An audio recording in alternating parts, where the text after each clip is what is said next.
Hola amigos. Y bienvenidos en Nuevas Ciencia.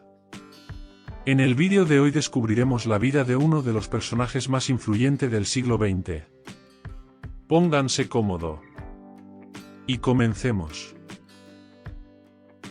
Muhammad Ali, o Cassius Clay, el nombre con el que nació, es el púgil más famoso y polémico de todos los tiempos.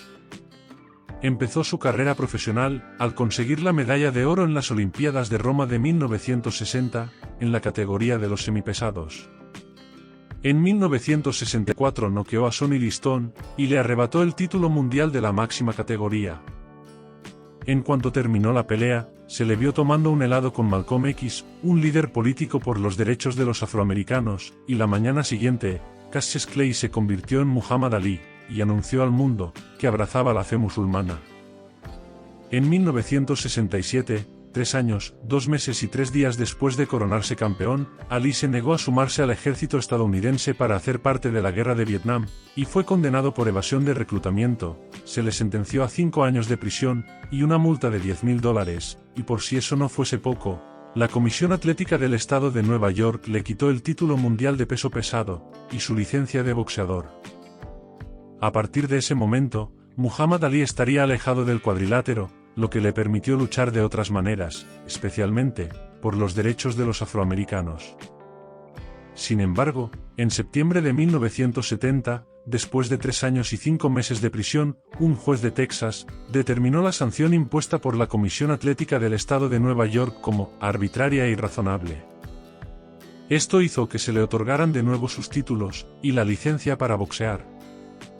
Una vez cumplida la condena, volvió al ring y recuperó su título al vencer en 1974 a George Foreman, en un combate que se celebró en Kinshasa, en República del Zaire, organizado propagandísticamente por el presidente Mobutu, para reafirmar su régimen. En 1981 disputó su último combate, en el que fue derrotado y desposeído definitivamente del título mundial por mano del púgil Trevor Berbick. A pesar de la imagen vociferante y fatua que él mismo se encargó de popularizar, Muhammad Ali se convirtió en un símbolo pacifista. La figura de Ali trascendió de este modo el mundo del boxeo, y se codeó a las figuras más importantes de la lucha por los derechos de los afroamericanos.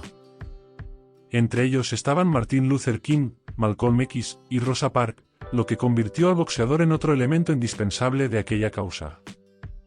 Con el tiempo, se convirtió en un icono mundial para todos, ricos, pobres, deportistas, periodistas, políticos y jóvenes desfavorecidos. En septiembre de 1984 le fue diagnosticada la enfermedad de Parkinson. Uno de sus médicos declaró que pudo haberla adquirido durante su carrera como boxeador, debido a los golpes recibidos en la cabeza. De hecho, Ali había dado muestras de problemas en sus reflejos, después de intentar recuperar su corona contra Larry Holmes en 1980.